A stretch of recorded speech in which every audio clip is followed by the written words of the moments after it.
Okay, greetings, brothers and sisters. Today is Saturday, September 28th, and I'm probably going to let this video out for the public on the 30th, which will be Monday. I'm not sure. I think so. Yeah, that's it. I just made a video public, so I'm a little bit ahead of the game here, which is good. And so I wanted to talk about my relationship with my soul. Now, first of all, if you say to anybody or most people, that believe in a soul, right? If you don't believe in a soul, this doesn't apply. But most people believe in a soul. And if you said to them, what's the relationship with your soul? They wouldn't know what the F you're talking about. They wouldn't really be able to come up with an answer. They might say some BS thing just to, not sound like they don't have any answer to it. Because they'll probably think, well, I should have some relationship with my soul. But they don't. They're not working on it. Religious people, people who claim to love God, who believe that they have a soul and they're not doing anything to cultivate any sort of relationship, which seems odd, right? If you believe that you have a soul, a part of you that is your true self that's manifesting your body and your ego and your physical, that's what a soul is, right? The soul manifests the subtle bodies that make up your material life, your physical life, but your soul is your actual life essence. It's without a soul, you don't have a existence, you die, right? Like if your soul leaves your body, I mean, not just during sleep or something, but if your soul just said, F it, I'm done with this body, you would be dead. Like you would cease to think or any of these things, right? So it's kind of an important thing, right? I mean, if you understand the definition of the soul, the discovery of the soul came in ancient India, and it was called the Atman. Like people think about the various religions that talk about having a soul, various belief systems. But in terms of modern day humanity, if you think about various concepts and inventions and, where was the wheel first invented? Was it invented in various places simultaneously, right? Like, was there people all across the globe that all of a sudden realized, well, we need something to, we saw a wheel and we saw a rock rolling down the hill. And, you had an idea to, make something that they could use like that to easily push things, right? Like fire. Human beings at some point started using fire. When was that? And when was the first time that people used fire? When did they get that inspiration? And so, in terms of knowledge of the soul, it came from ancient India, the Atman, and there's all this knowledge that comes with it that's been, dumbed down. These dumbed down religions don't talk about, but the idea of these causal bodies, right? These manus, the mind, and there's these various other subtle bodies that create your ego and create your, who you are as a person, right? And so people don't even, think about any of those things. Don't cultivate a relationship with their soul. Don't think about it. There's some reasons for it, and I'll get into that in a moment. But in terms of my relationship with my soul and, the divinity within me, I talk about this all the time. God is within you. You have a soul. God is everything. God is, the subtle, that God is the catalyst for all creation. And so in terms of my relationship with that part of myself, the soul within, the self, it is a relationship where I'm aware of my ego being flawed, my ego being the dum-dum, right? My ego being the lesser. The ego is the pupil and the soul is the teacher. The soul will never be wrong because it's, doesn't have a choice. It's limited. Your ego isn't limited. Your ego is, you can be so many different things, including, making bad decisions, which your soul can't do. Right? Your soul will only make the decisions that divinity that support your divine path, your spiritual path, and the divine laws and the divine principles. And so I'm aware of that relationship where my ego is flawed and is often wrong or potentially wrong, and the soul can provide me with the right information, the right attitudes, the right everything. That my ego oftentimes is not going to want to hear what my soul has to say. And there's no conversation, so that's not an accurate, but the soul's point of view about something and my soul's understanding of something and the ego's understanding are completely different. And where my ego might get upset at something, and feel like it's wrong. If you had a conversation with God all the time, if God was there and you could talk to God, you'd be pissed off. Your ego would be pissed off at God like 99% of the time, right? Like 99% of your time, your ego would not want to hear what God has to say, right? Let's say you're about to make a decision, and the decision is about something you want to do. Like you want to do something that kind of is the wrong thing. Like it's the bad decision. It's likely going to end poorly, but you just really want to do it. And if you had a conversation with God would say, of course you can't do this. What are you thinking about? Why are we even talking about this? It's silly. And you would get pissed off because you really want to do it and you don't want God telling you what to do. And that's what the relationship with the soul is like, right? And being aware of that you're bringing in a, wisdom and maturity and moderation and restraint to an ego that just wants to do whatever the fuck it wants to do, whatever it wants to do it, right? And so that's the relationship I have with my soul. That my soul, quite often, my soul's opinion about something or just how it feels about something. Maybe, my soul and my ego agree.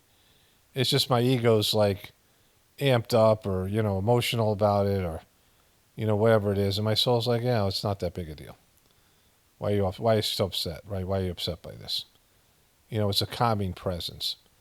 And so having a relationship with the soul is imperative and should be something everybody does because, it's not just grounding, and grounding's a bad word because grounding implies heaviness, but it brings in, sort of a sense of balance and maturity and, calms everything down and, makes everything, big picture is everything, right? So something else I want to say about this is that it's your ego and your soul don't speak the same language. They don't communicate the same way. There's no language. Your soul doesn't have a language. And so having a conversation with your soul and relating to your soul on that level is not, people channel and that's great and that's, whatever that is. But, in reality, it's, your soul communicates through feeling. Your soul will indicate through your heart and through more often love than anything else, but I guess compassion. But you'll just have a sense of what your soul feels about something. Like if you're having a relationship with your soul, like when you have pets, when you have animals, you have a way of communicating with them. Sometimes the communication level is difficult because they don't have the conceptual ability that you have. Like my dog's much easier to communicate with than any other real animal. Your dogs just have a sense what you want from them, and there's pretty good lines of communication. They understand whatever it is. I read somewhere where dogs really don't understand words, but they certainly understand tone. And they watch you and they read you and they have a sense of you, right? Now, with the chickens that we have, like I know when the chickens are upset. I know when the chickens are hungry. I know when the chickens want something from me, which is almost always just food. I know when they're upset. You can tell when they're upset, right? Like my wife and I had to apply some, they had these mites on their legs, and my wife, did some research and she found this cream for them. And we would go in there at night when they're on the roost, when it's easiest to catch them, and I'd grab the chickens, and they would spaz out, right? And I'm like, well, they're upset, right? They're scared, these things. If you pick up a toad and it pees on you or it puffs out, like it gets all puffy, it's scared. It thinks you're going to eat it, right? Something like that. And so, various animals, simplistic animals, and then more sophisticated animals have ways of communicating to you without sharing a language. You can read body language, you just have a sense of them. But, the communication is limited because you have different levels of comprehension and, more complexity as a human being. And so, it's just you do the best you can, right? And it's never going to be like a conversation you can have and that kind of a thing, right? There can't be extensive dialogue. It's just going to be simplistic. And so with your soul, it doesn't have a language. Your soul creates your ego, which creates your mind, creates the, parts of you that you need to interact with the world, engage with the world. but those all are all physical manifestations, and your soul doesn't have the ability to think like you think.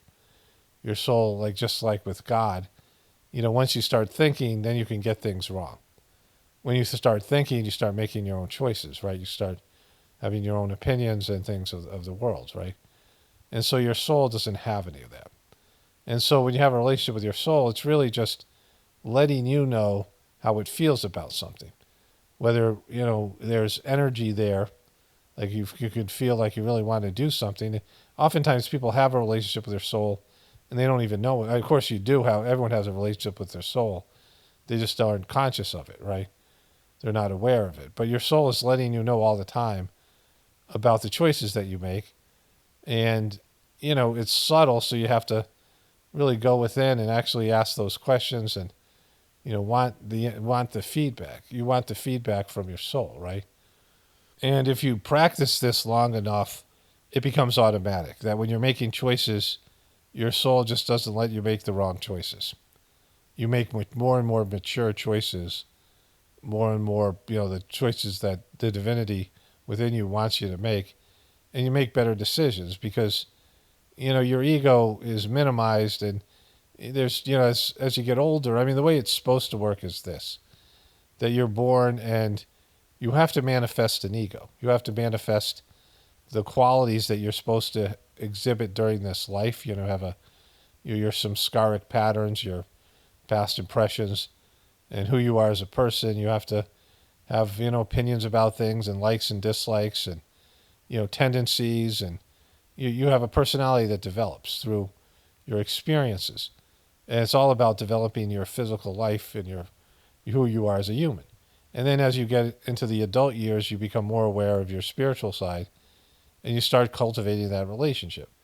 And you need, your ego, you need your energy, you need your emotions and things and your preferences. But then after a while you realize a lot of those things are, you're not making the right decisions because of your desires and the things that you think you really want. And when you get those things, you realize, oh, I really didn't want those things in the first place.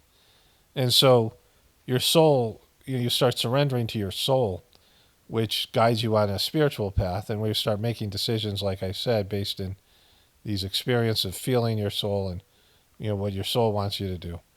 And when there's times to make choices, especially the big choices, you know what you're supposed to do. And, there's a, mix of your ego and your soul, right? I mean, when I give these talks here, inspiration comes to me. Some of it's me, some of it's my ego, some of it's the way I conceptualize the world, but most of it, and the more, the better stuff, the stuff that's more profound and more, has more value or should have more value, comes through the spiritual side, comes through the etheric world, whether it be my soul or some other etheric being that's, communicating with me in some way or using me as a conduit, right? This is how the Sajmark system works. And as you get older and older, the ego disappears. The ego just starts to be minimized. And more what you're exhibiting is, and this is what's supposed to happen. It doesn't really happen in most people's cases because they don't engage in the process of making it happen, right? But your soul starts to, take over and starts to, manage everything in a very subtle way, not, dominating your ego, but just your ego is surrendering to your soul, and your soul's sees the soul as the catalyst, the divine being, the creator of the your life and who you are as a person, your ego. And your soul starts to emerge, and more your soul just pours out of you.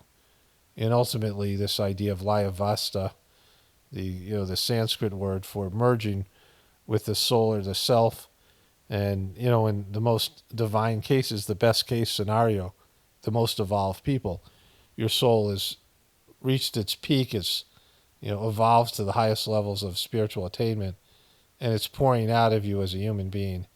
And your ego is there, but more or less not even, your ego has become divinized itself, right?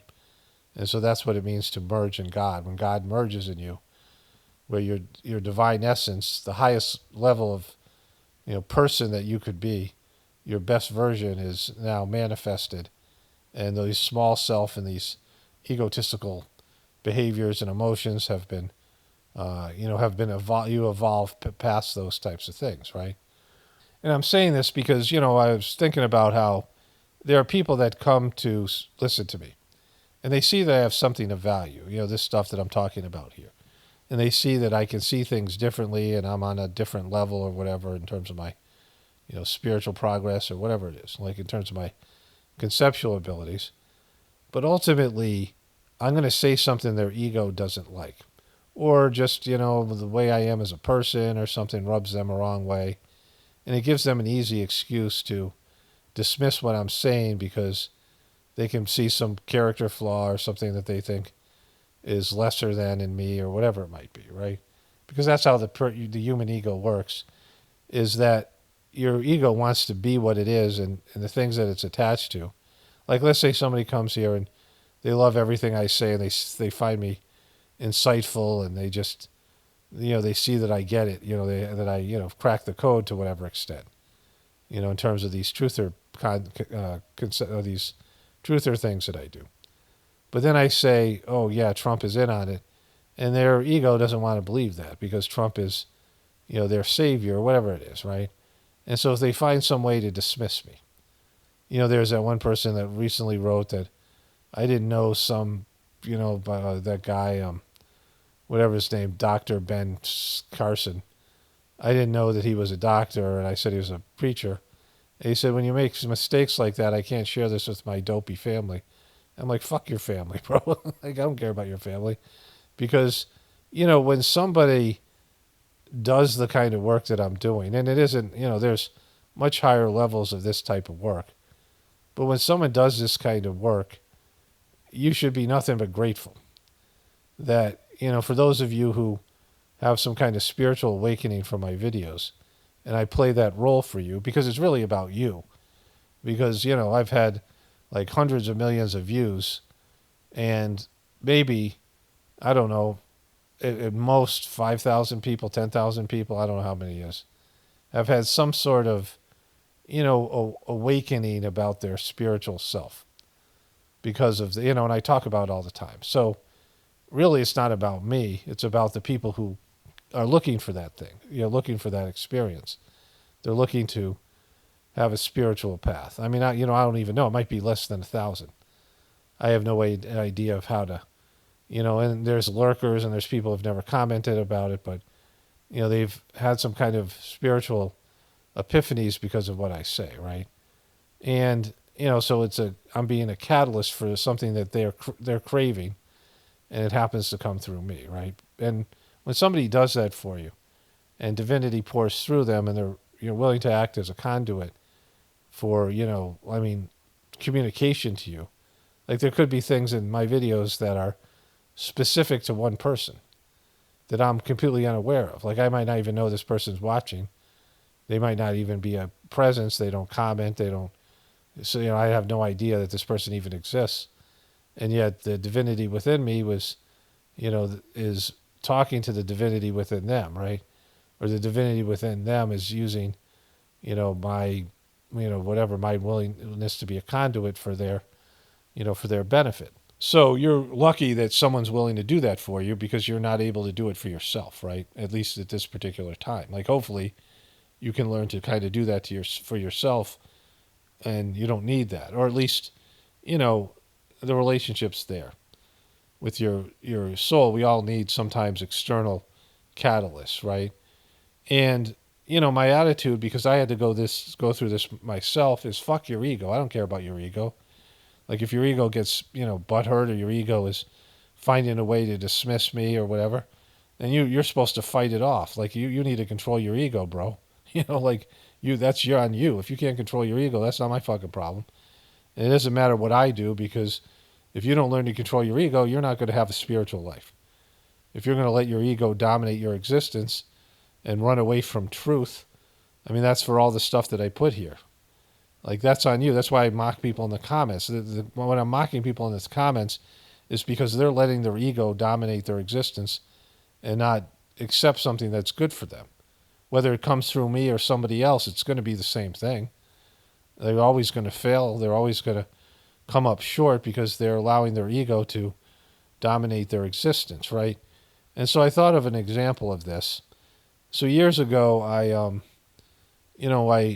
was a preceptor, and my ex and I were both preceptors, and Master Charji, we all had these certificates that said that we were able to impart these sittings, these individual sittings where you sit across from somebody, you transmit, and then you clean their hearts and things. It's a volunteer position. There's no cash. It's not a job. You're not a part of a clergy. You're just doing something that was done for you, right? Because I received all these individual sittings. And people who do this system inevitably want to be preceptors. I kind of want to be a preceptor. Like, I saw it as a evolutionary kind of thing, but I also was sort of anxious about the commitment. I'm more of a kid-like person, and I don't like to take responsibility. I'm not good at these types of things. And so, I had mixed feelings about it. But after about 2 years of doing the meditation, I became a preceptor. I was pretty happy about it, but it was stressful. And, I wanted to learn and develop this craft and do a good job and be of service. And, it was going to help me on my evolutionary spiritual path. And then after some period of time, maybe 3-4 years, Master Charji asked a bunch of people to turn in their preceptor certificates and put us all on probation. And didn't give specific reasons to any person, right? And I kind of felt upset about it. I didn't feel it was justified, as whatever. Like, I was, it bummed me out. And now it wouldn't be a bum me out, and I'm going to describe why. Because back then, I hadn't been through all the things I've been through, and such things would bother me, and they don't now. And so let me explain the rest of the story here, and it'll be obvious what happened. And so, in terms of the changes internally to my, my perception and my ego, right? And so, after a couple of years, we never got our preceptor certificates back, but we were never told that we were, on. In fact, I talked to some guy, and he said there's no problem. Some guy who was the secretary of the mission. And he said that you'll just get it back. Don't worry about it. It's just, whatever. And so I took that as like the guy knew what the fuck he was talking about. I know he clearly didn't. And so we were supposed to still give sittings even though we didn't have the certificate, but we were never told that we were no longer preceptors, right? And a couple of years went by, and a preceptor was telling me a story about how Charji did the same thing in India, in Chennai, India, where he was living, because somebody accused him of stealing the properties and putting all these ashrams, which were, belonged to the mission, and putting it in his son's name, which, of course, he didn't do. And Charji was so upset that to some senior person that he felt was like, was one of these people that he knew for a long time and things, would accuse him of something like that and be completely wrong about it. And he got really hurt. Like, he's just, some part of his, it was depressing for him that all these people were, it was just, he was aware of behaviors that weren't the kind of things that people should be doing as spiritual people. So he took half of their preceptor certificates, or he took all of their preceptor certificates in the area. There's 20,000 people. There's probably like 500 preceptors in Chennai. He took all of their certificates, and they only gave half of them back. And I realized, I said, wait, I never got mine back. So I wrote to him, and there was some confusion on the other end, and finally the guy who told me I would get it back, the secretary replied and said, Master says, Charji said, that only people with certificates are supposed to give sittings, which was not a good answer. Like, it was kind of like, he was always a very competent person, and this was done very sloppily, and the whole thing bummed me out and bothered me. But over time, I realized it was a positive thing because I was just overwhelmed. I talked about my ex and, her mental breakdowns and all these things that I had to deal with. We'd have arguments and I'd have to hide all the knives because she'd threaten self-harm or threaten suicide. It was like hell that I lived with. and having 6 children there, 4 children of my own, 2 from her previous situation, and living in poverty and just the struggles, and just it was a nightmare. Being a preceptor really wasn't. I mean, it just wouldn't have been doable. And also, when you become a preceptor, you start a center, like wherever you're living, you create like this energetic field, and there'll be people there who come to you and they are experiencing benefit from you have a personal relationship with them. And if you just move, you can't do that. And we had to move a lot. We moved a couple of times, and then we went to India. And so, like, we wouldn't have the ability to just go do that. Like, you have to be more responsible. At least you have to make sure that someone else has made a preceptor in that center. And the other thing is, like, as my YouTube took off, my YouTube channel, I wasn't feeling stressed about, being a person with a position in the Sajmark system. And I could be more myself and not, swear, for example, or do some of the things that I'm doing. Because I wasn't a person that'd be like, oh, look at this preceptor that's swearing. And, other people would come in and say, oh, you're not supposed to behave this way. It would be like ways that, you're a preceptor, you're not supposed to be this way. It would just suck, right? And so it gave me some freedom. And so there's lots of reasons why it ended up being a great thing. Like I couldn't have maintained, the work I was doing as a preceptor and done all the things I needed to do. And so whatever reason Chargy, took my preceptor certificate, whatever his reason was for it, his, whatever reason he did it. And he also, when he wrote back, he said, I have to, it's not like I just do these things on my own. I have to answer to, basically his master and, his soul. It's like he was basically saying, it's not like my choice, like I'm giving orders all the time. I've surrendered to, my soul and, this master within, and I have to do whatever the divinity within me tells me, which I didn't understand then, but I understand now, right? That when you become a spiritual person, you don't have a choice to do the wrong thing. Like, you're given orders, and and it sucks for your ego, but you have to just knuckle under and just accept it as being what's best, and that your soul knows more. And as I've gotten older, that same experience wouldn't happen, because I just don't care about it, like any of it. Like, it just doesn't matter. I just let things, play their natural course, and I just don't get upset about it because they're just not important. And it's taken me time to understand that, right? And that's allowed me a freedom to just say whatever comes through me, and I know it's going to hurt your egos. I know that certain belief systems are going to be offended. When I talk about Christianity, I know that people who are some Christians won't care because they kind of know that I'm right or whatever. They they can live with the idea that what I'm saying could have some merit to it, right?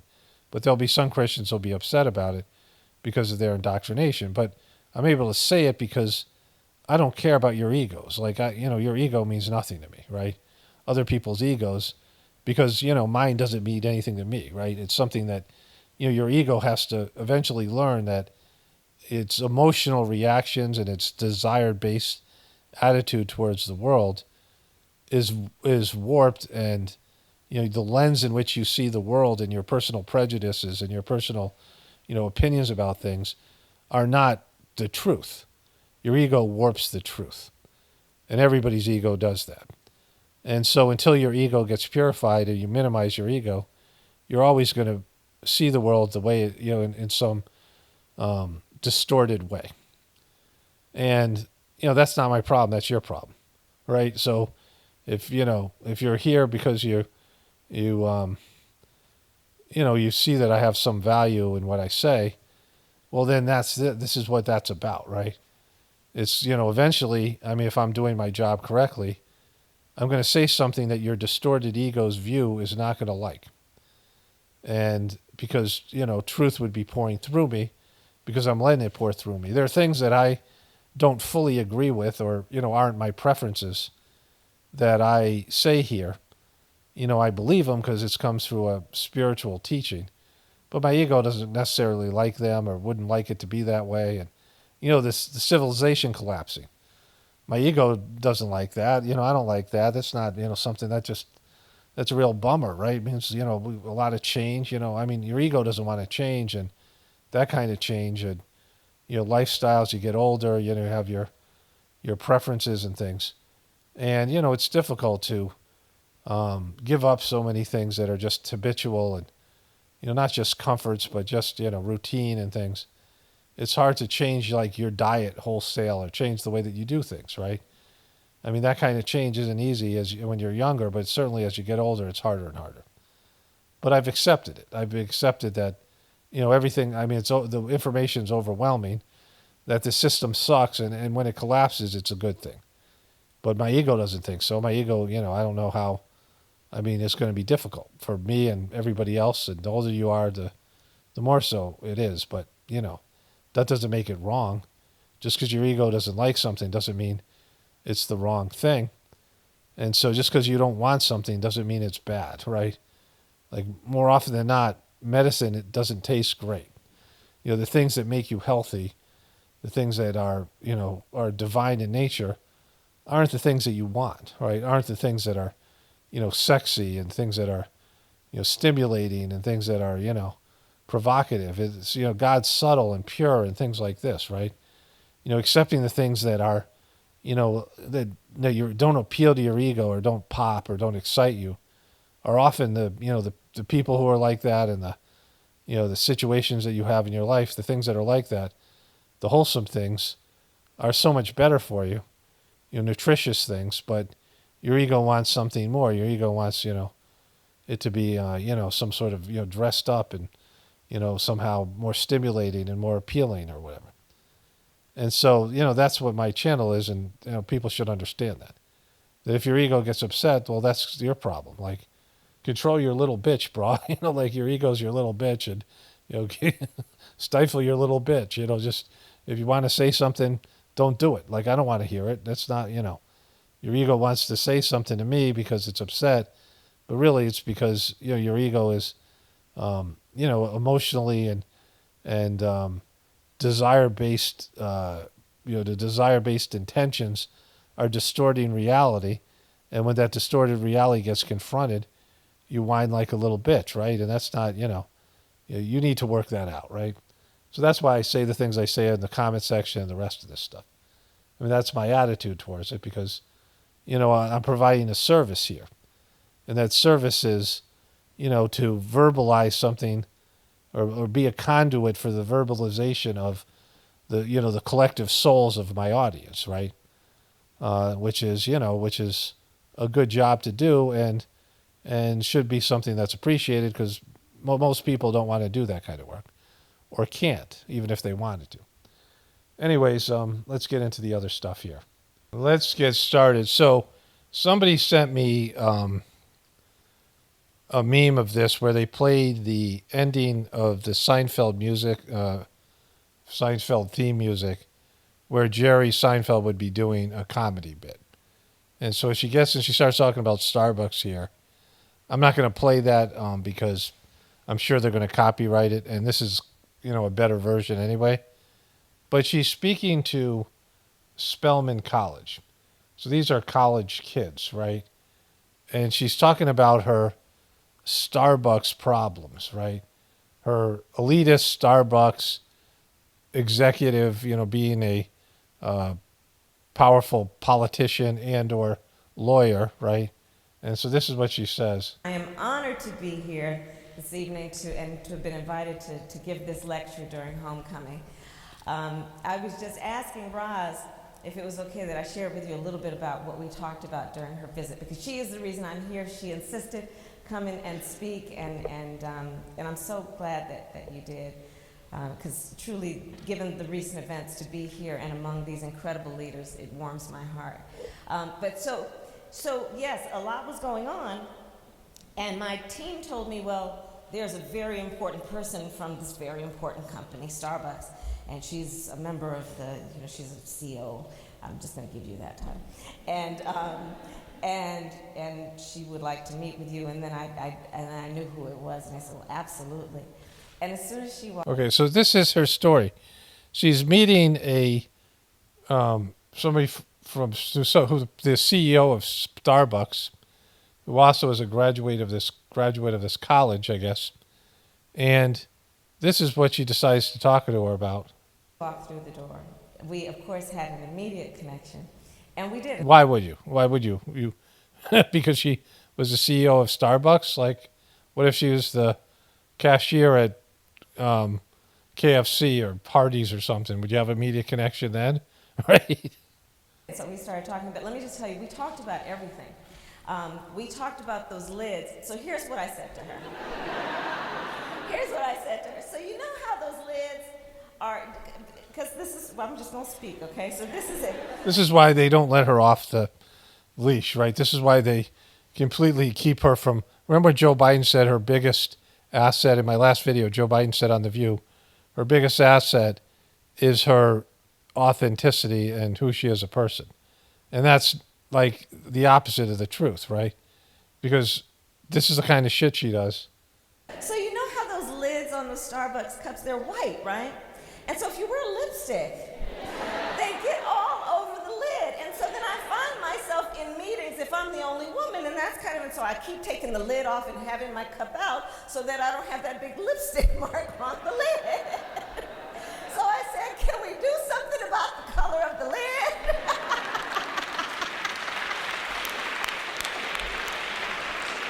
Like she's just, and I mean they're applauding, but she's talking about meeting with the CEO and being the only woman in a meeting with these powerful men, I guess, or whatever it is, right? Wherever she is, I think she must be vice president. I'm not sure where this is from. This is 5 years ago, so this is before. Must be when she was running for president, before she withdrew, and like, are you serious? So I'm editing this. I just did this clip, but I mean, I just wanted to, react to this. These meetings she was in, she was the district attorney. So she was the district attorney of San Francisco, and then she was the attorney general of California. And then she was at this time, she's a congresswoman. When she's giving this talk, she's a congresswoman, right? So whatever meeting she's in with these other people, right? And she's worried about lipstick. I mean, they must be talking about important things, right? And she's worried about her Starbucks coffee lid. And I think they have black lids now, don't they? A lot of places, I don't know, whatever. And I'm not sure that would make a difference either. I mean, you have red lipstick unless it's just silly stuff is what I'm saying. Superficial, silly stuff. Like ridiculously so. So that was that conversation. But it ranged from that to, of course, our mutual experience being proud graduates of an HBCU, to a conversation about one of the things that I'm sure these bright Spelman leaders are thinking about, which is AI. And we talked about the significance of racial bias in computer learning and in particular in AI. So that was the range of our conversation, which really sounds like an amazing conversation. So let me show you. Then I went to do, like, I take a cold bath every day, usually around between 2 and 4 in the afternoon. And I, if I'm cold, if it's not hot, summer outside, I usually would go for a walk and do work outside so I get my body temperature up. But when it's cold, it's just raining here, we're getting the tail end of the hurricane, I will turn on the TV and I'll lift some dumbbells. I've started to do exercise. I got these dumbbells. I'm really happy about it. And I do, like, a variety of where I do that one exercise I told people about. And, where it's basically squats and then these arm movements. And so I get my blood pressure up. I get my, especially if I'm like lethargic and, get my temperature up a little bit. And so I turned on, there was a football game on. It was college football. I don't really like college football. So I turned on, I was going to watch the Colorado game because I taped it, but I watched the end of it. Like, I don't watch the whole college football game, but there was nothing on. So I turned it to the news, and Kamala was reversing her immigration policy in Arizona in a very graphic way, So let me go to that clip here. Those who cross our borders unlawfully will be apprehended and removed and barred from re-entering for 5 years. We will pursue more severe criminal charges against repeat violators. And if someone does not make an asylum request at a legal point of entry and instead crosses our border unlawfully, they will be barred from receiving asylum. The vice president aimed to influence likely voters in the swing state who now favor former President Donald Trump on immigration. Immigration could be a deciding factor with the key demographic of Latino voters. Although she is still leading Trump, Harris hasn't gained much ground overall within the Latino community. Holy shit, right? Talk about backpedaling on immigration. Now, all this stuff goes out nationally, even though she's campaigning specifically in Arizona. And there's a bunch of information to gather here, which I'll get into a bit about the Hispanic community, because there's been a change there on the preferring Biden and bailing on Kamala. So that means that they think that Biden failed them. But what she's saying is Biden failed them, right? Because she can say that 6 months ago they tried to pass some immigration reform bill, but it's way too late. It's after 3 years of a debacle on immigration, which seems to be maybe the biggest issue for people in the economy. And that means she knows she's already lost. Even though Trump said in the last video, he said they can't believe, foreign leaders can't believe Kamala is going to be president, which was a weird thing for him to say. He said that a few times. He says he can't believe Kamala, like he's already been told she's going to win. But other than that, like she must be behind a lot to be backpedaling this much on an issue that's this important. And this idea that people would come in illegally and then they'd have to wait 5 years before trying to come in legally. Like what the fuck is that all about? It's like she kind of wants to have it both ways, and you're going to see when they... Let's listen to this expert about the subject here. Compared to the support President Biden had before dropping out of the race. Joining me with more on this, MSNBC contributor Paola Ramos and author of the new book, Defectors, The Rise of the Latino Far Right and What It Means for America. Welcome. I can't wait to talk about the book. Before we get to that, though, let me ask your reaction to Vice President Harris last night. Did she say the right things and hit the right tone to inspire some undecided voters to support her? I think, Alex, first of all, thank you so much for having me.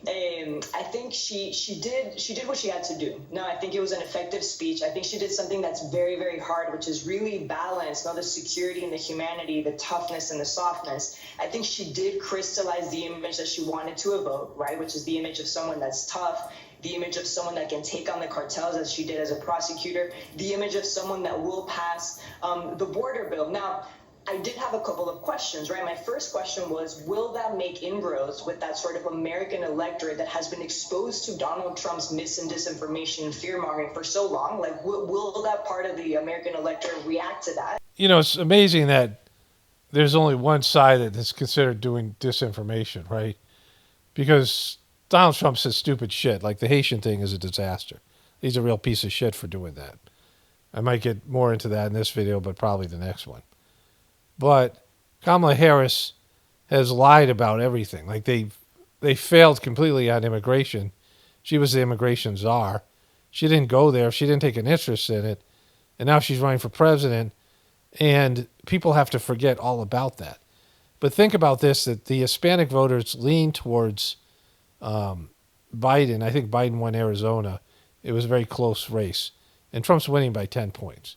And so that means that Hispanic voters have switched not only from the Democratic side to Republicans, and she's talking about this new sort of right-wing Hispanic voters, but also they're not that psyched about illegal immigrants coming in, even though many of these people they're coming from their countries or whatever. So these states that are border states that are there in the Southwest, they're getting pummeled by the immigration problem. It's a real problem for them. Like, if it's a real problem for you, then this election means something, right? But, for Kamala Harris to come out and basically just admit that her and Biden dropped the ball for 4 years is completely fucked up, right? And like maybe she isn't doing as well as they like us to think, because that's not an admission that you usually hear from a politician. Like she didn't come out and apologize for anything, but she basically said straight up, "Yeah, we hadn't why didn't you do any of this stuff for when you were border czar, right?" And so, Trump has a couple of aces in the hole here because the economy sucks and people are worried about it, no matter how much her and Biden try to tell you it's great. And now the thing with the immigration, she's got the abortion thing. It's just so. I mean, people are so the inability to see the truth and perceive what's going on around them. It's hard to and how much voting actually is real, and how much it's actually counted. I mean, it's a lot of unanswered questions about the legitimacy of the electoral process. But her saying this means something. Like she has to basically stick her tail between their legs and say Trump is right on immigration. Like that's just what happened here. Okay, so one of my viewers sent me this. I'm not going to go check the actual Wikipedia page. If this is wrong, it's wrong. I don't care. It's whatever it is. But this is Hurricane Helene was the most intense tropical cyclone of 1958 Atlantic hurricane season, the eighth tropical storm and fourth hurricane of the year. Helene was formed from a tropical wave east of Lesser Antilles on September 21st, 1958, and attaining hurricane strength on September 24th. That's when this one did. So it's the same date. So something that happened in 1958 has repeated itself, according to this post that may or may not be from Wikipedia. Remember that angry feminist? This is her today. That's just that's spectacular. Wonderful meme. Because that angry feminist is everywhere. Like that.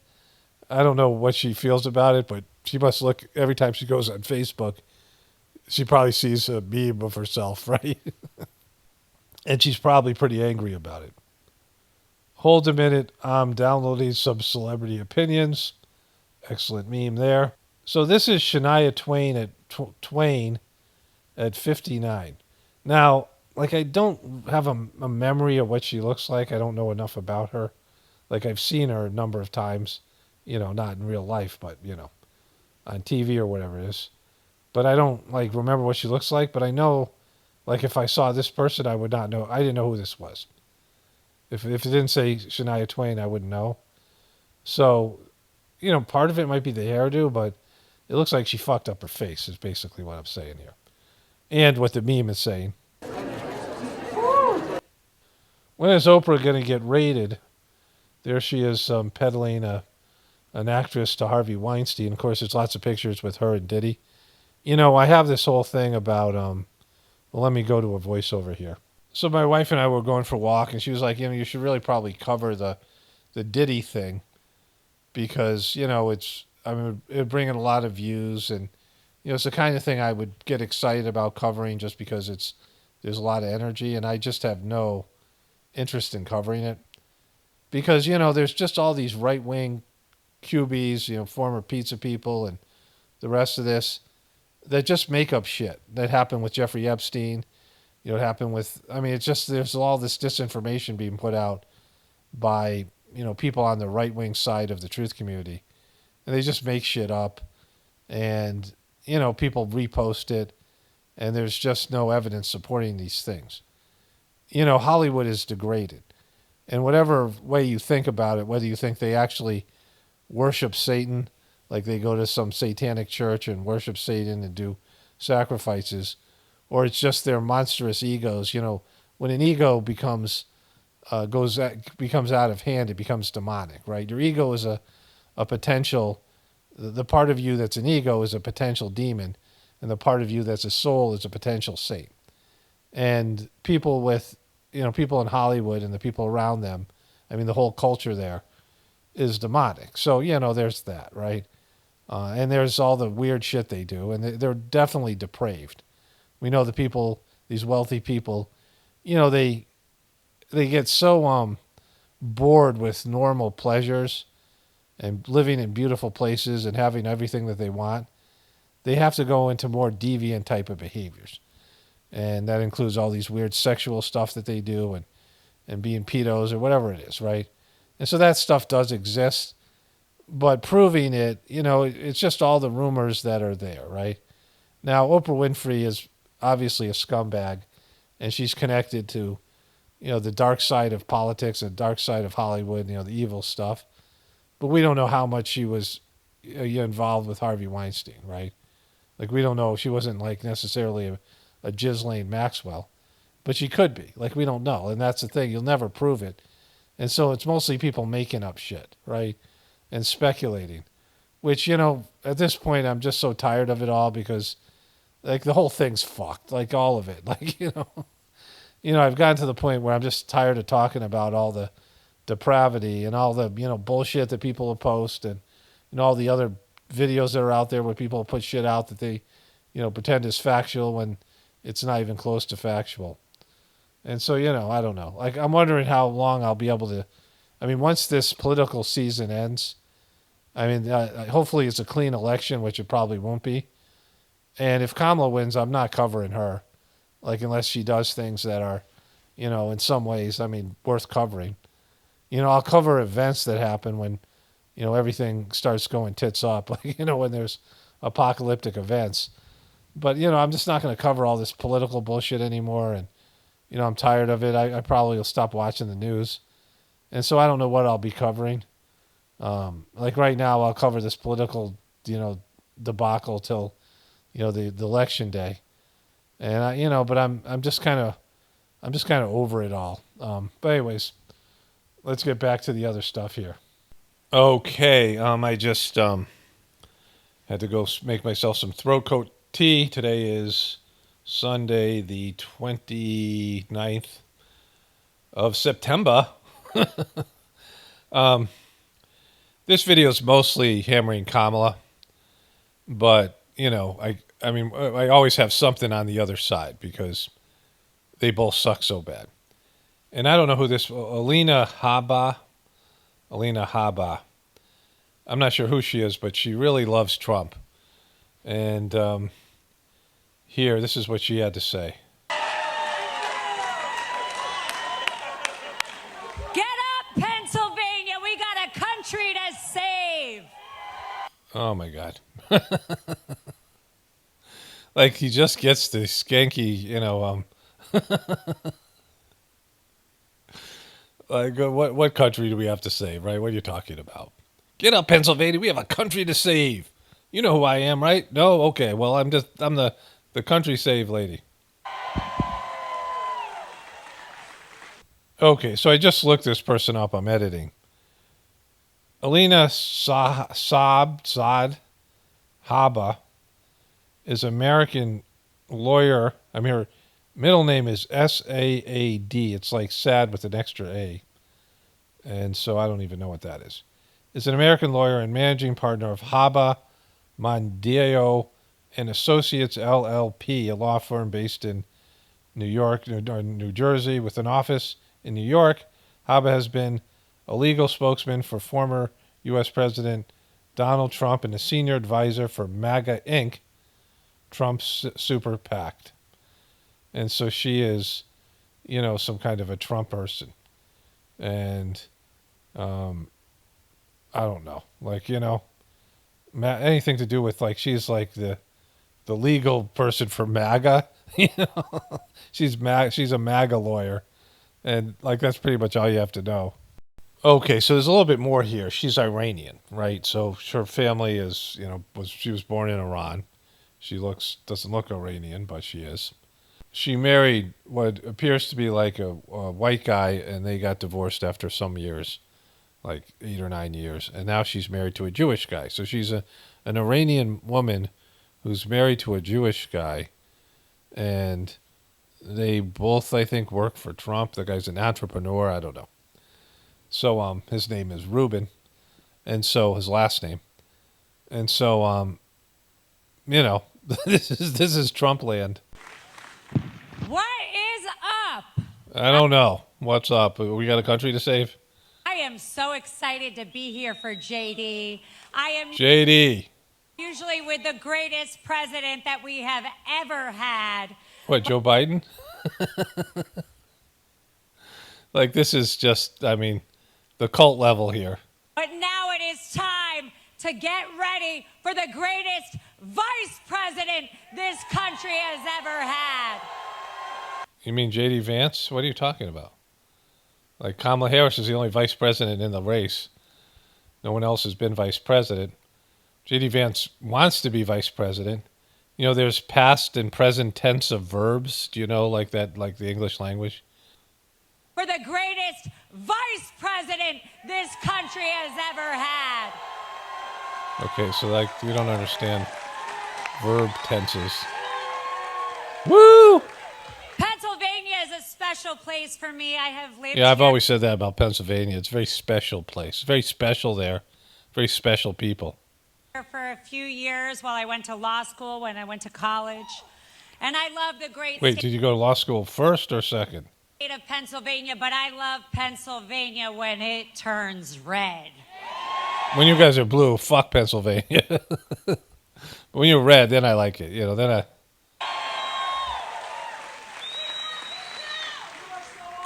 Oh, you're awesome. Who says she's awesome? Well, and why would you say that? That person said, you're awesome, and you said, well, you're awesome because you said I'm awesome, so that therefore makes you awesome. Listen to that. That's great. Oh, you're awesome. Thank you. Listen, I'm going to have to hire whoever's behind me giving me compliments. Because Listen. you want someone who... You're going to hire someone just to tell you you're awesome every day? Like, you're not at all narcissistic, right?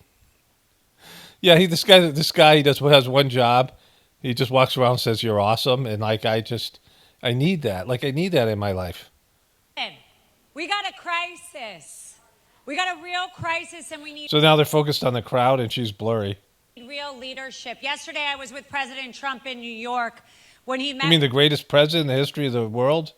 with President Zelensky. It doesn't matter what you think of either side. War is not good for us. And America, when it is strong, controls what happens in the world because there is something called fear. And right And we want to make sure everyone in the world fears us because that's, the kind of people we are. And, having a guy tell you you're awesome all the time. I mean, that's all you need. Everyone else is scared of you. One guy telling you you're awesome. now, we got Tampon Tim trying to beat somebody who actually knows what it's like to serve and care about this country. Woo! On Tuesday, J.D. Vance will obliterate him the same way Trump Is he going to bring like a ray gun to the... Is he going to bring a ray gun? obliterated any chance of war in the world, not just America. It's true. It's true. It's true. I lived here for a couple years. Some guy back there tells me I'm awesome. And when I speak, it's true. Okay. So, Alina Habba, ladies and gentlemen. So here she is with Zelensky. Zelensky's kind of like a Fetterman, in fact, that he just won't wear a suit and tie. Unlike the way the Ukrainians have, they don't do the suit and tie thing because, whatever. I'm not a person that likes it. Here they are. Get your papers ready. Okay, get organized. Yeah, you ready? Give him that look. Give him the Kamala look. Well, President Zelensky, it is good to see you again. This is our 7th visit together, and welcome back to Washington, D.C. Me 7 times. I got 7 times with this guy. We've seven visits. As I have made clear on our 6 previous meetings and throughout Putin's brutal aggression and war against Ukraine, my support for the people of Ukraine is unwavering. It's unwavering. You know what? I'm never going to give up on Ukraine. I've been proud to stand with Ukraine. I will continue to stand with Ukraine, and I will work to ensure Ukraine prevails in this war. See, if this was a real issue for people, she would lose, because Americans, I think for the most part, are tired of spending money and war, and want no part of this, right? I mean, it's over. Like anybody who knows the conditions over there, the Ukrainians are just assed out. They don't really have any young men left to serve in the military, and they're depleted on every level. Like they've lost. This thing's over. It's only America won't let them say it's lost. This is like Afghanistan or Iraq, where the thing's already over, and there isn't as much fighting. It's just no one wants to admit that they don't want the Ukrainians to admit they're defeated, and they don't want to have some sort of like deal that's bad for the Ukraine, which would mean you can't join NATO, which is what the whole reason this was started, right? Because when Trump was president, I'm not saying Trump was better or anything, but he wasn't talking about NATO bringing in the Ukraine. But when Biden said, all right, we're going to bring the Ukraine into NATO, the Russians had to go to war. Like they had no choice. Because once the Ukrainians had NATO status, that would mean any attack on Russia, if the Russians, like the Ukrainians could attack Russia, or, they could put American missiles right on their border, whatever they would do there, right? And if the Russians attacked the Ukraine, it meant World War III. Because the Americans would then be at war with Russia, as would all of Europe, right? And that would be a disaster. So I know why the Russians wouldn't let that happen. Like we wouldn't let that happen, right? It's like the whole Cuban Missile Crisis. To be safe, secure, and prosperous, the United States must continue to fulfill our long-standing role of global leadership. We must stand with our allies and our So we're completely broke and we're living on a fucking credit card, but we got to pay for your war, right? Is that what you're saying, Kamala? Like we're going into debt at record levels. I mean, there's never been debt like America has, and we're supposed to pay, it's going to be like $1 trillion or hundreds of billions of dollars for a war that's already lost, right? Like it's already a bad investment. You've fucked over the Ukrainians because they're going to get a bad deal now. Their life is much worse, and they're depleted because America used them like a puppet to fight a war with the Ukrainians. And and they're nice people. Like the people I've met from the Ukraine that do the meditation. In India there was a lot of Russians and Ukrainians, and they get along great. I mean, they were always hanging out together. They share culture and language, and so they're just sweet people. Like I didn't meet any of them that were like they were all like nicer people than you would meet in America. The citizens, and so and they're like humble, and they don't. I mean, some of these people, most of the people that were there were rich for their country because they could travel out, but they all suffer under it's not so great in either of those countries compared to what we have here. And Americans are kind of the most rudest, most entitled and oblivious to the that woman saying that we should have the rest of the world be scared of us, right? But this whole thing is a debacle. partners. We must defend our democratic values and stand up to aggressors. And we must stand for international order, rules, and norms. Okay, so how are you going to pay for that, right? Still raining here. We haven't got much rain, but still raining. So let's go to this thing. This is Trump Tower, and not a great shot here with these, whatever these are. But Trump's with Zelensky. Okay, open the door. What's going on here? Okay, there you go. Here comes Trump. Here comes Zelensky. A meeting. That's happening. Well, thank you very much. It's an honor to have the president with us. And he's been through a lot. He's been through a tremendous amount, like probably nobody else, almost nobody else in history, if you really get right down to it. It's always like, whoever he's with, it's like they're bigger than life. You're awesome. Where's the "you're awesome" guy? Just I don't know. Like what he's been worse. He's been through more than any other person in history. What about Jesus and Jesus' disciples in terms of the crucifixion? This guy suffered more than Jesus did. And we're going to have a discussion and see what we can come up with. But great honor to have you. Thank you so much. Thank you very much. Thank you so much, Mr. President. Thank you so much for this meeting. Five years plus.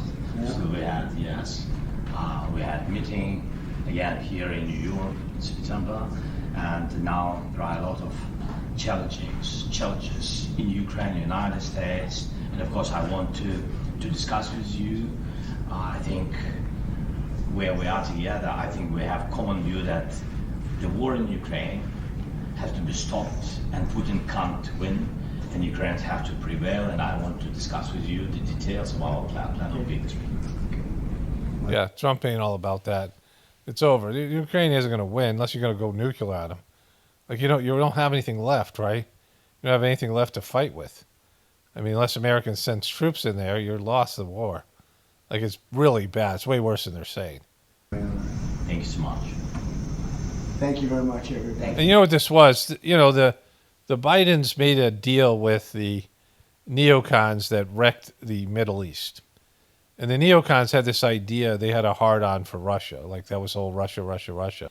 The neocons who were disgraced by how bad they sucked somehow got life again, a second life with Joe Biden. And they thought they could break Russia through this proxy war. And it failed. They fail all the time. They're like always wrong. And they always suck. And this is why this has happened. Like, these guys should just be banished from any foreign policy talk. But they keep on resurfacing. They have power behind them. You know, the Republicans and they are, neoconservatives, and Joe Biden made a deal with them, and that's how they got rid of Trump the first time, and it's been a disaster. And, like, that should be known. I mean, not that this is going to be better if Trump wins. It won't be. It'll be worse. It's supposed to be Zelensky with two Y's. They misspelled it here. But here's a guy. He's dressed. He's got some breasts there. He's squeezing them. He was a comedian, right? Like not a good one. Hey, they pulled off his titties. Now he's got one in the middle, one in the crotch. Look at him go. Look at that. It's so funny. He's so hilarious. He's such a funny guy. Look at him pat himself on the bottom. This is a guy that they look at this guy, they go, that's presidential material. And now he's got him on his behind. And so this is one of his videos. So here he is again here. He's this guy here. Other guy's coming up behind him. And yeah, that stuff's happening there. And then he's doing that. So he's, now he's like some big tough war guy. But this is the kind of stuff he did there before. And they're doing that. So, and this was considered comedy. So here he is doing some sort of Beyonce-like dance. Giving you the wink. He's in high heels. Grabbing that guy's bottoms. And here he is dancing, doing his thing. He's a comedian who likes to dance. Like he's doing this. Look at him go, look at him go, look at him kiss his arms. Look at him take the microphone. It's some kind of Star Search-like thing. Look at him do that. And he kisses his arms all the time, drinks some water. Makes funny faces. He splashes. So that's comedy genius there. That is comedy genius. Look at this. He drank some water, and they started talking, and it came out of his mouth. Look at him go. It's so much worth saving over there that they would elect this guy at a critical time in their history, and this guy is their guy that they're, he's just been through more than anybody, like Trump said. Look at him hit himself on the head. And so, look at him go out there. Hey, bye-bye. And so he was also in movies. He was in movies. And so he did entertainment stuff, right? He was an entertainer, just like Trump's an entertainer to whatever extent, and these other politicians all have, their connections to the entertainment world. But remember when Sean Penn was like mad at the Oscars, the Academy Awards, for not inviting Zelensky to speak there? And he said that he was going to smelt his Oscar, meaning he was going to melt it, right? Whoever smelt it dealt it. And so he was going to smelt his Oscar, but then he straight up just gave his Oscar to Zelensky. Why would he deserve an Oscar if he wasn't an actor, right? One actor giving another actor, and this guy is an actor and a comedian. This is what passes for comedy there. And so this is, this is the guy. Trump saying all these things about, no one's been through more than this guy. Like, he was through this. Look at the torture there. I mean, this is almost as bad as being crucified, right? I mean, Trump's supposed to be a Christian. And so you would never say anybody, for a Christian, you would never say anybody's been through more than Jesus, right? And Trump says Zelensky has. So then Trump does this. We're not going to have men playing in women's sports. Things, we want to have a border. We want to have a border. We want to have good education. We want to have low taxes. We want to have a strong military. I rebuilt our military. Then they give away a big chunk of it to Afghanistan. In the single most embarrassing day in the history of our country. It's always the most and the biggest and the greatest or the worst. Like, it's just, he just said, like, he needs more adjectives. But then he brings this woman up on stage. We want to have good education. We want to have low taxes. We want to have a strong military. I rebuilt our military. Then they give away a big chunk of it to Afghanistan. In the single most embarrassing day in the history of our country. It's always the most and the biggest and the greatest or the worst. Like, it's just, he just said, like, he needs more adjectives. But then he brings this woman up on stage here. But think of it. This person, what they've done to our country and what's done to Patty, she lost the most beautiful person, her daughter, you've ever seen. So again, with the most beautiful person. She's the most beautiful person you've ever seen. Like, not a beautiful person. The most. It's always the most. It's always the best. Always singular. I mean, this is the kind of stuff flim-flam men say, right? Like, it's never just, it's always bigger than it is. Like, it's got to make it more grandiose. And then blaming them. Like, this is her blaming Kamala for the woman's death. Like, this is, and it's convenient because he was running against Joe Biden. It'd be Joe Biden. If he was running against somebody else, it would be that person, right? Like, he just makes things up. These are salacious claims. This is something that someone's not responsible for. The truth, he doesn't hold himself to any kind of accountability. Like when he found out about that bogus Haitian cat eating story that's dying out, it was just somebody posted something on Facebook, and that was enough for him to go on national TV, announce it like it was fact, right? And I've gotten to know her, and none of this would have happened. Just like the war with Ukraine. So this is a woman whose daughter was killed by an immigrant, and Trump is exploiting the shit out of her. Like, and Russia would have never happened if I was president. No chance. Zero chance. Putin would have never done it. Just like the attack on Israel would have never happened on October 7th. Just like that horror show, and if you look at Afghanistan, would have never happened. Inflation would have never happened. We would right now be energy dominant instead of looking for energy. You know that our reserves... All right, you're forgetting about bringing the woman up. Bring the woman up on stage already. 1,500 miles from the border. That's a long way from the border. Earlier this year, while Rachel was out on a run, she was brutally raped and murdered by this disgusting illegal alien. He was pretty disgusting, this guy. I mean, he was a murderer and an artist, but he was also pretty disgusting on top of it. Who was led into the United States by Kamala and her lax law. Every one of my killer. We had the great. He would have never been able to get in. She stopped every single one of them. She was the border czar. Now she doesn't admit that. Whether you call her a czar or not, she was no czar because she she was no czar. Like, I've known a lot of czars in my life, and that woman's no czar. Really wasn't a czar.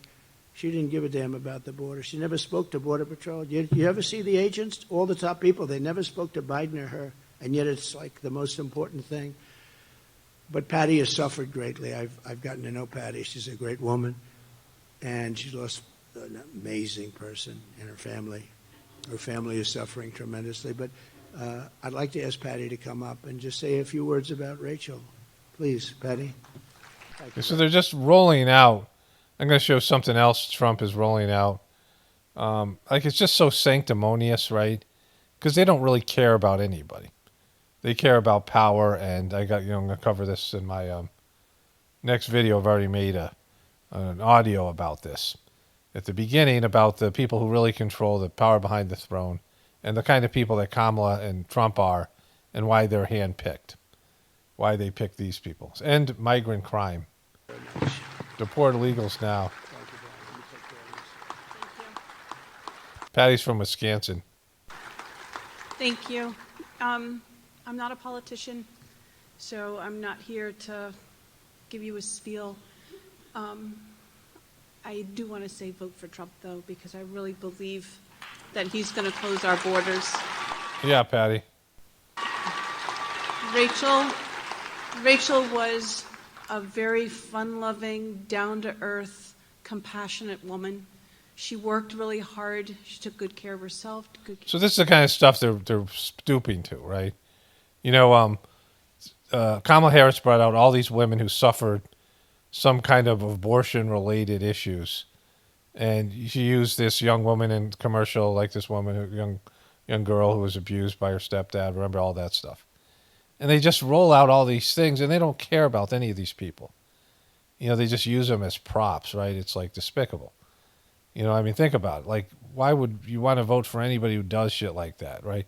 If they find people, their campaigns find people that make the other person look bad, and they roll the person out on stage, and you know they pretend they like them and care about them, and it's just, you know, it's all bullshit.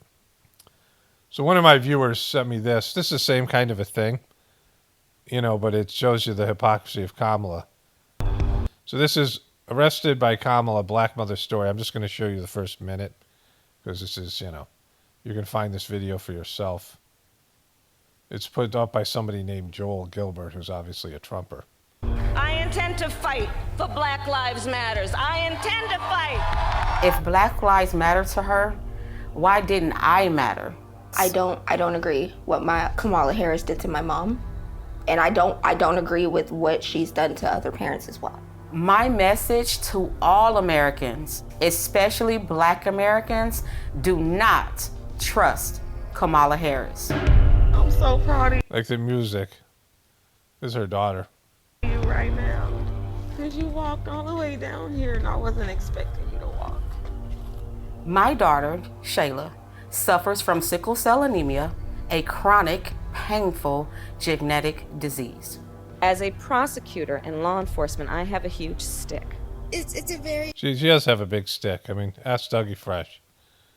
sharp stabbing pain, and it hurts a whole lot.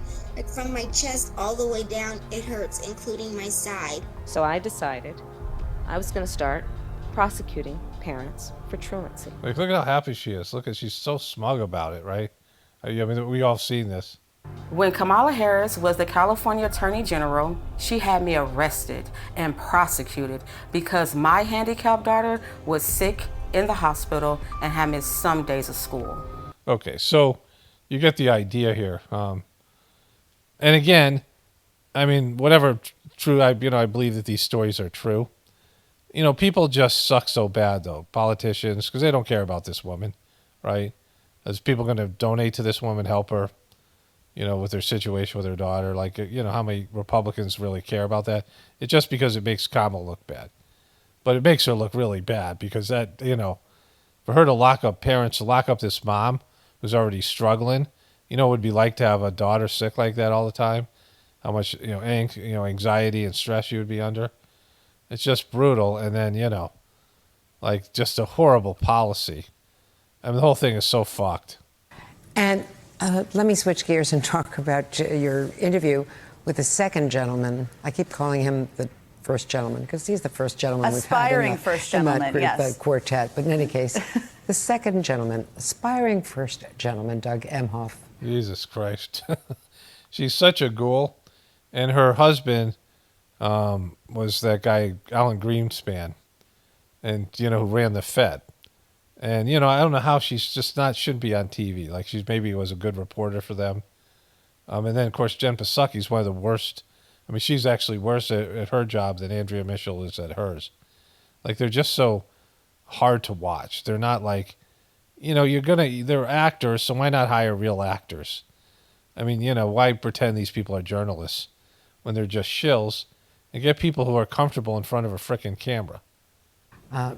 And I was really struck by what I saw you with Lawrence last night, his strong comments about Donald Trump and anti-Semitism and what he's been trying to do with many of his speeches. Yeah, Andrea, this is the part of the interview, one of the parts that's really stuck with me since I said. Like, you guys are highlighting an interview with Dougie Fresh. I mean, I was saying we need more Dougie Fresh. So I'm not bummed about it. But come on. Like, just show the whole interview. Like, they're piecing out little bits and pieces. Like, this interview hasn't aired yet. Down with him on Wednesday, because long before he fell in love with Kamala Harris, the attorney general at the time who loved to cook, he was somebody who was working in the business community, an entertainment lawyer, but somebody who was very... An entertainment lawyer. There we go. Entertainment lawyer. He was a lawyer for celebrities and the entertainment industry in Hollywood. He's a Hollywood lawyer. That's all you need to know. Deeply connected to his Jewish faith, and he talked about how she has really pushed him to be out there on this issue, to be out there talking about anti-Semitism, and how because it makes her look like she's not anti-Semitic because she married a Jewish guy. Because, like, you know, I mean, if you're not all in with Israel, if you say anything compassionate about the Palestinian people, they go after you, like the Netanyahu and all the rest of them. Like, Trump never says anything about the Palestinian people, and RFK Jr. condemned the Palestinian people. Like, it was their fault for throwing rocks at tanks and shit, right? it's been really hard for him at times, but I think we have a clip we're going to play as well. What really bothered me a week or so ago is when Trump got up there at an event purporting. Oh, look at him. It's so bad. I know what you're going to say. It's, oh my God, it's so bad. My dogs are looking at me. Oh my God, it's so bad. It's so bad. Dougie Fresh, I know, Dougie. I sympathize with you. To fight anti-Semitism. And he said vile anti-Semitic things, long, tropes that are just terrible. And, we have to speak out every single time when something like that happens. So I'm going to continue not to be afraid. Say her name. Say somebody's name. Not to be intimidated, not to live in fear, but to live openly and proudly as a Jewish person. What are you talking about? You're a Hollywood lawyer, bro. And you're married to a vice president. How are you living in fear? When you like hear Trump is the one that's supposedly getting assassinated with Ketchupgate. Him say things like that. What was the things he said? And he said that if he doesn't win, it will be essentially the fault of Jewish Americans. Blame the Jews, one of the oldest tropes. An old trope. I know you put it. I don't think he said that. He said that Jewish people should vote for him because same way that Biden said black people should vote for him, right? Black people. Joe Biden said that you're not black if you don't vote for Biden. Like he was saying, remember whatever he said? And so, like, that's essentially what Trump was saying, but not nearly as bad as the way as Biden said it. A statement out on X at the time. Do you worry that he's putting a target on the backs of Jewish Americans? He is. I mean, take him at his word. He lies about a lot of things, but So, do you take him at his word when he's not lying? Like he's not lying about this? He lies about everything but this? And how was he putting a target on their backs? He was saying that, that they're going to be a disaster for Israel. And if you guys vote for, like her, you're crazy to do that. The Jewish people. And so, it's just Trump being Trump, but he's making something more of it than it actually is. You've got to take him at his word on things like this. So, yeah, this is a disgusting trope, with this so-called dual loyalties. It's an outrage. And it's not just Jewish people that should be outraged. Boom, such a powerful moment. So, Andrew, he feels this very personally, as you could see. He even got so personal. That was so personal. Okay, so let's go to the other guy here. Well, this is about how this guy, we need more of her. Like I was before I said more Dougie Fresh, but we need more of the turn the page lady. But watch his hand motions here. The way he waves. Hey, Skippy. Hey. It's like waves like Mickey Mouse, right? Hi, it's Mickey. Hey, it's Mickey. Let's go back. Here we go. Hey, you guys, it's Mickey. Hey, do. Hey, do. Good, my dogs are looking at me. Hey, do, everybody, hey, do. It's me, Richard Simmons, Mickey. Woo, woo. I kind of doesn't even make his hand wave like that. I mean, he's so just. Everybody, wave, hey, it's Mickey. You know, look at her big mouth. Oh, I know this person. Who? Let's go. I gotta give her a big hug. Hey, there it goes. What about me? It's so fucked. Okay, so just as I was editing this portion, I saw this Trump and Harris battle over male voters, what masculinity looks like in 2024. But this was the original thumbnail for that article. Battle over male voters and what masculinity looks like in 2024. Because the debate's coming up between these two masculine dudes. I mean, he's this, the political Richard Simmons, and this guy wears some kind of eyeliner or has built-in natural eyeliner. I don't know what it is.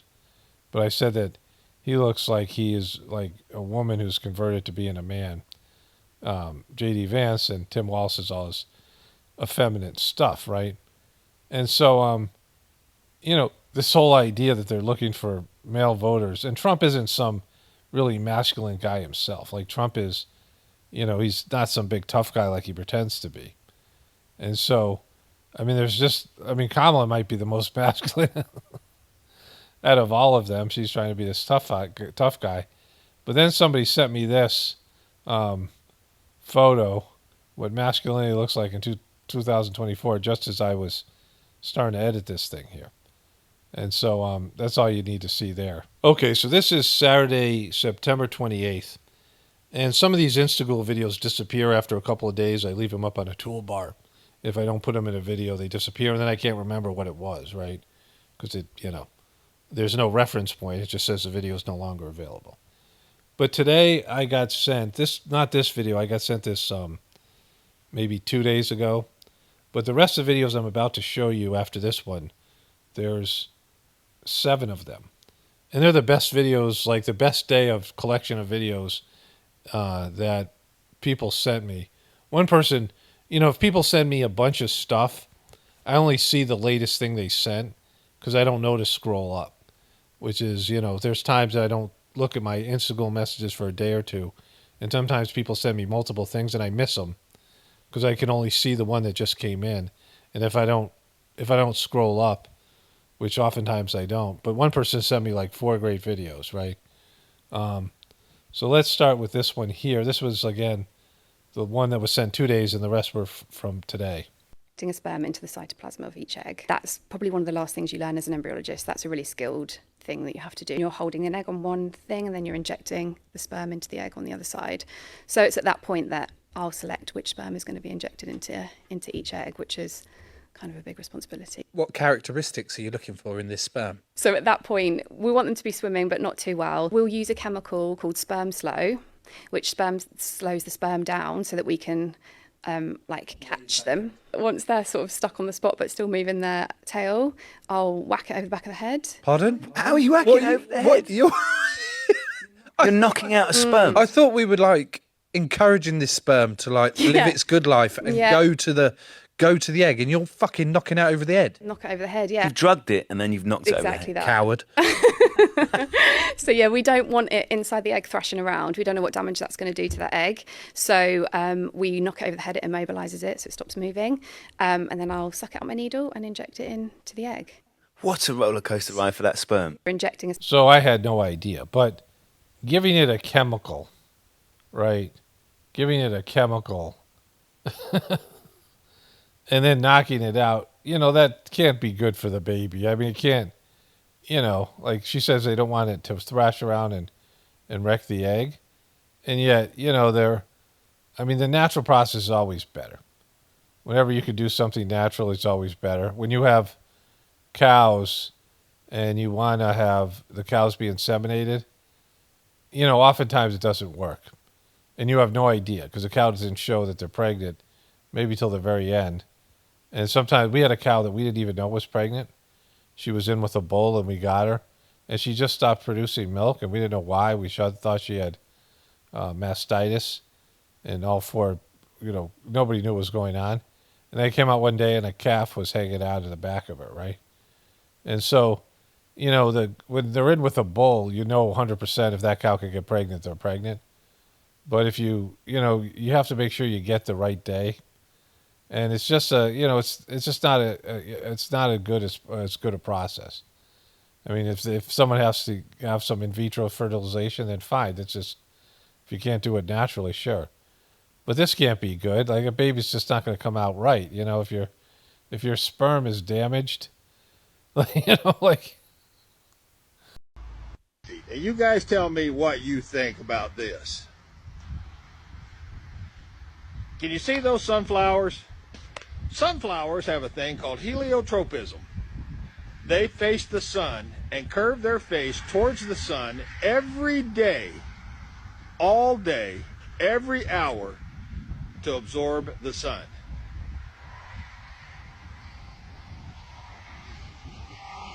Can you see there? Yeah, they got their face turned away from the sun here. Now, if you look up over through there, you can see the beans and the corn and all that kind of stuff. And they don't have much choice. It's either grow straight up or fall down. But these sunflowers have a completely different mechanism. And for some reason, they don't like the sun.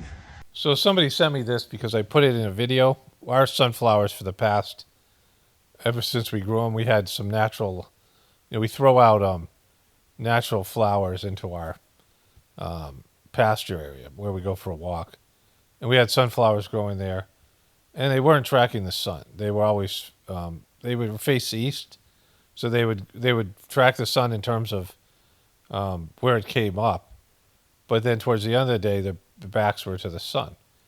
And they've changed the definition of what they've changed the description of what sunflowers do, where they're now saying, well, they only track the sun when they're just young and they don't do it after a while. And so I don't know what's going on here with that, but we noticed it, and then several people have talked about this. Here's someone who's growing them as a farmer. And so, something's off here, most likely.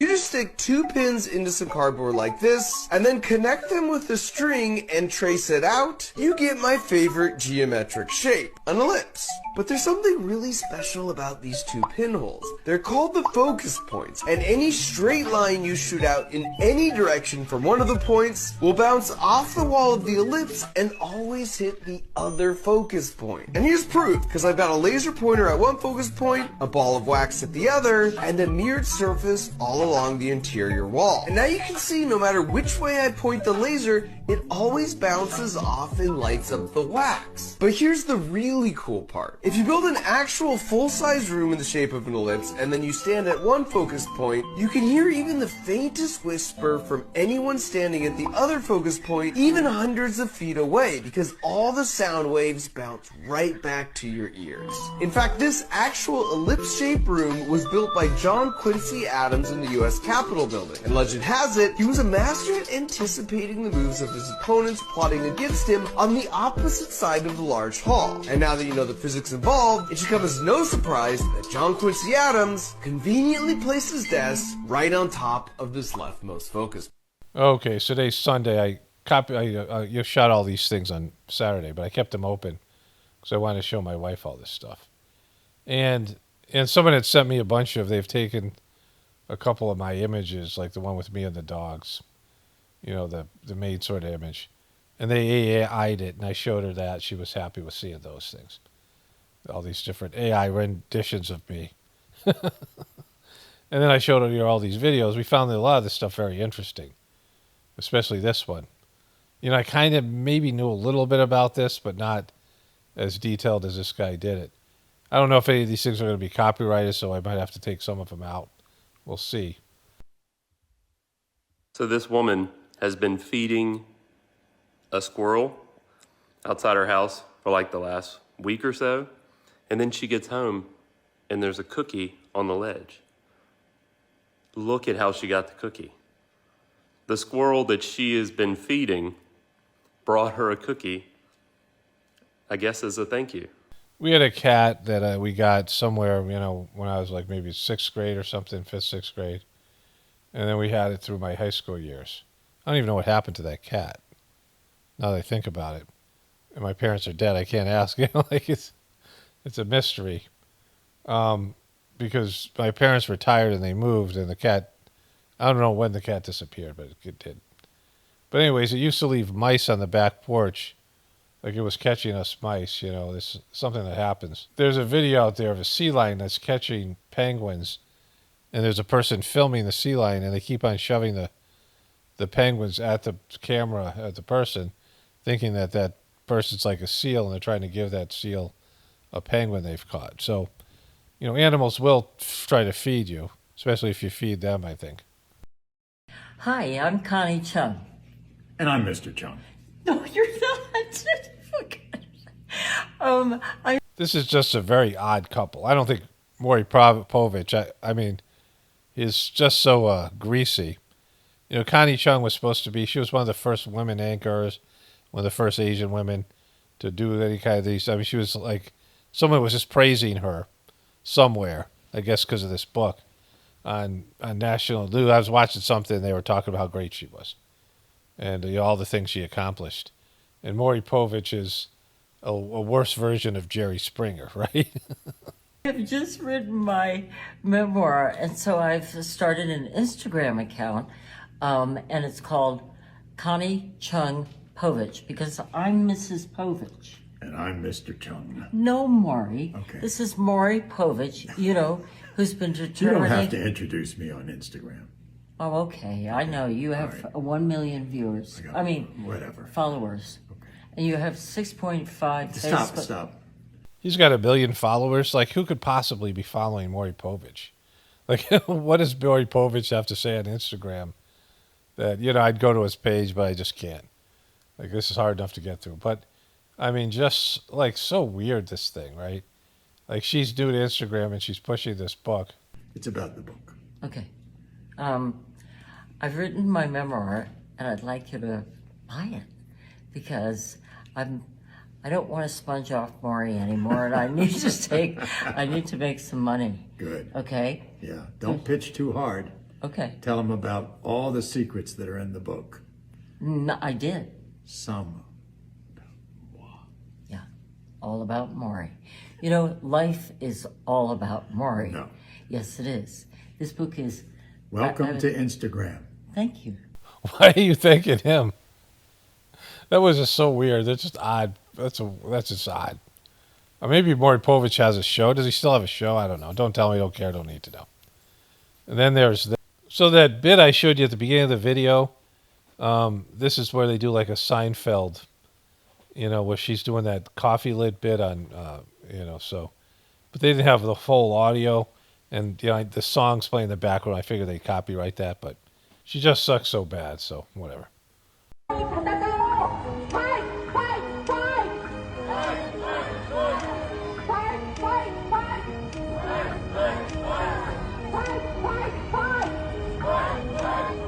So that's in Japan. They made a Trump float of his moment when he got up and said, "Fight, fight, fight." So check, please. It's like that's one of the signs of the apocalypse. So this one I'm not going to show you, but there is a confrontation between these two people, and it gets pretty heated, and this happens. And if you, I don't know how you would find this on TikToks or Instagram. If you're interested to see how it all works out at the end. It's you're getting a a liberal little bit more hypocrite, aggressive. and you're a bitch. Yeah, I am aggressive. I have PTSD, bitch. Okay. You fucked with the wrong tranny today, bitch. I apologize. I'm sorry. That's what you should be doing, and you should be deleting that fucking video. I will not, because I feel. I have a lawyer. I have 2 and 3 lawyers, honey. I will sue your pants off. I'm not gonna speak bitch. anymore. Okay? I will sue your pants off. I'm not speaking anymore. Good. We're gonna patiently wait for the cops. I risk my life every day getting ready in the morning, and you have the temerity to hit me with your body. I don't know if you guys noticed, but my hands are shaking because I have anxiety currently because of this individual is not leaving me alone. You need therapy. And you know what? You'd be better off in the hood, because the hood people, they know how to act. Okay. They know how we treat each other. You went to Bard. You have a master's, you have an MBA. I am currently starting to shake more because this individual would not leave me alone. Fuck you! Aggravated assault. Go ahead. Go ahead. Bitch. Okay, I just had one more thing to say here. Someone said, I guess they were talking about my brother and that whole situation, that it was gloomy. And, maybe I was low energy. Maybe the person just misinterpreted my, I mean, I didn't think about any of these things as being bad or good. I'm not, bummed about it.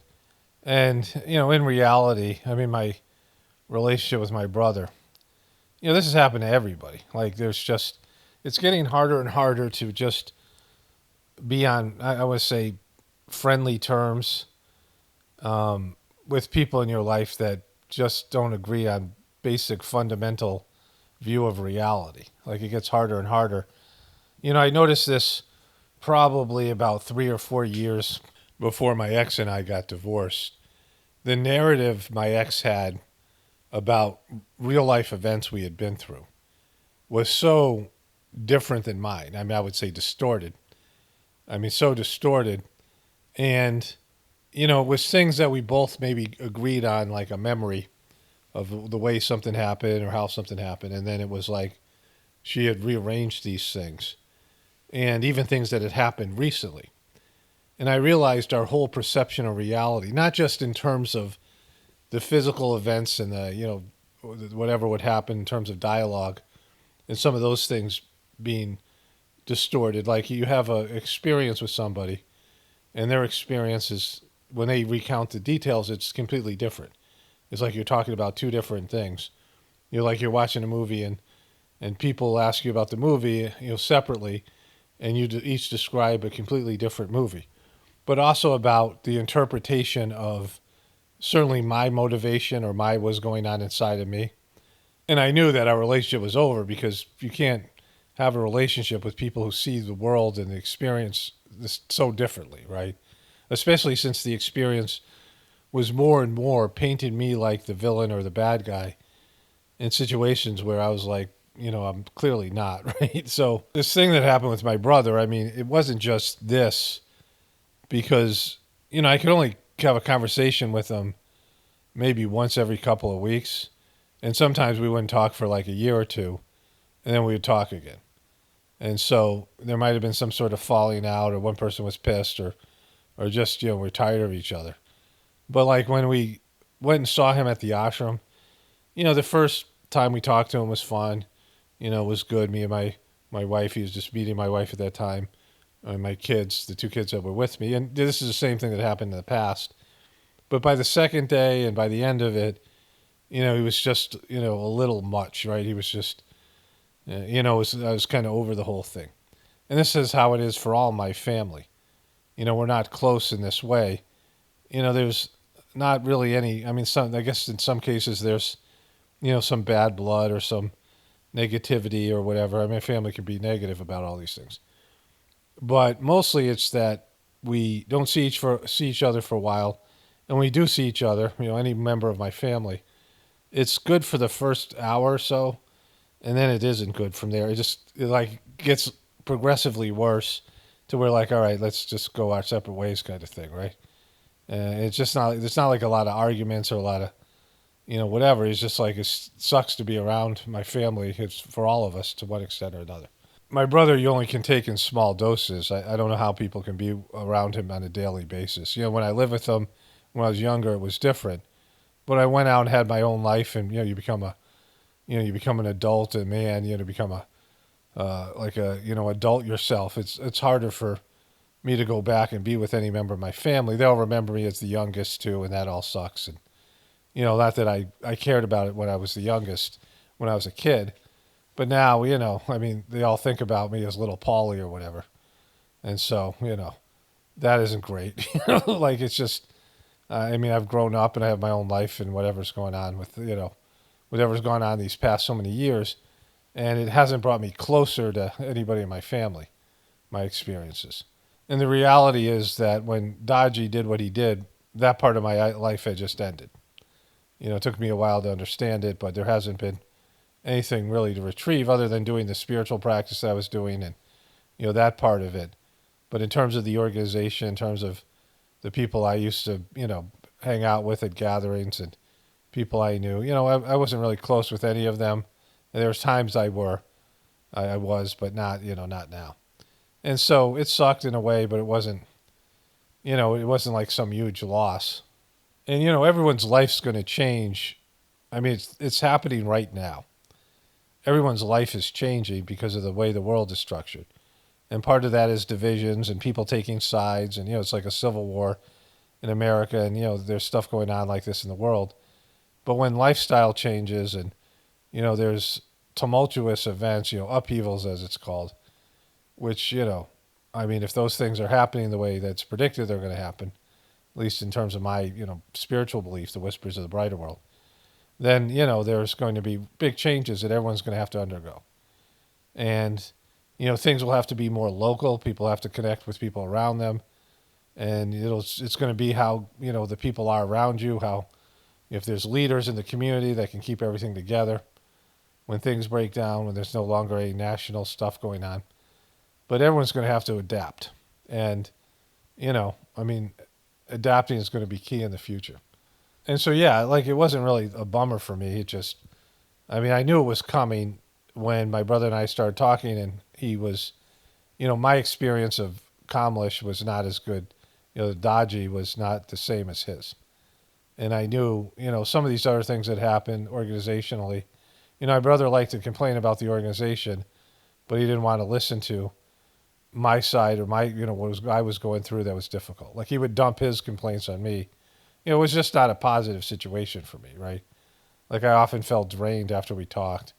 And I would say, geez, I don't want to talk to him for a while, Then a couple of weeks would go by or whatever, you give me a call or something. But in the end of it, like it's just, this has happened to everybody. I mean, this is the political divide and things that's going on in America. And, if it isn't happening, then you're really not awake, alive, and aware. Because people, some people are waking up. Some people are accepting that things are different and are embracing that. And a lot of people are just wishing everything would go away and everything would return to the way it was. And, are sticking their head in the sand. And, you just can't have relationships with people like that. And the fact that, as truthers and as people who have a different worldview than the official story, you're constantly being ostracized as it is, and people are kind of either with you or against you. Not like it's a war or something like that, but there's just no, it's like you're on a different plane of existence. But anywho, like I said, it's not a bad thing. It's just what it is. It's like, there's so many things that are going on right now that are much worse for people. And so accepting things the way they are, and I talk about that, I think of my video I released today about the soul. I think that's in the latest video, or maybe it's this video.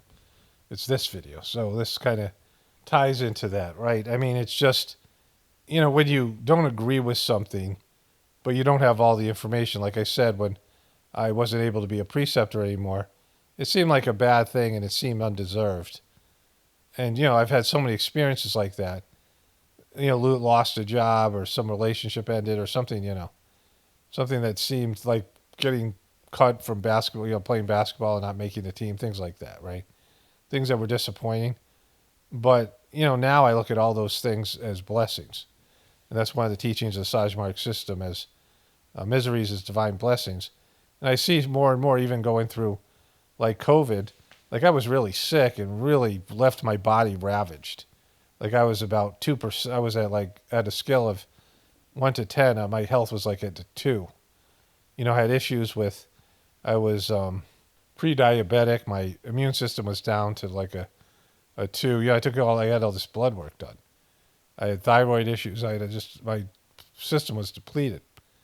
And then I started taking supplements. Now I'm exercising. I had some heart palpitations and things. I had some, difficulties. Just I couldn't do work where my family and I was outside working on the farm, and we were nailing a fence to a fence post. And when I bent over, when my head tipped to put in the bottom nails, I would get dizzy and I'd lose all my energy. Like I would just have to go sit down. And so, all that stuff's gone. My health is a lot better. I was talking about my dental situation in one of these videos, and I'm getting all that metal out of my mouth, and I've found some things that have worked. And so there were problems and difficulties that turned into research, that turned into changes in life, adapting to things. And so, all these things that seem as problems, oftentimes when you step back and you look at them, especially years later, they weren't problems at all. They were blessings, right? And so, all these things are for our benefit, at least on a spiritual level.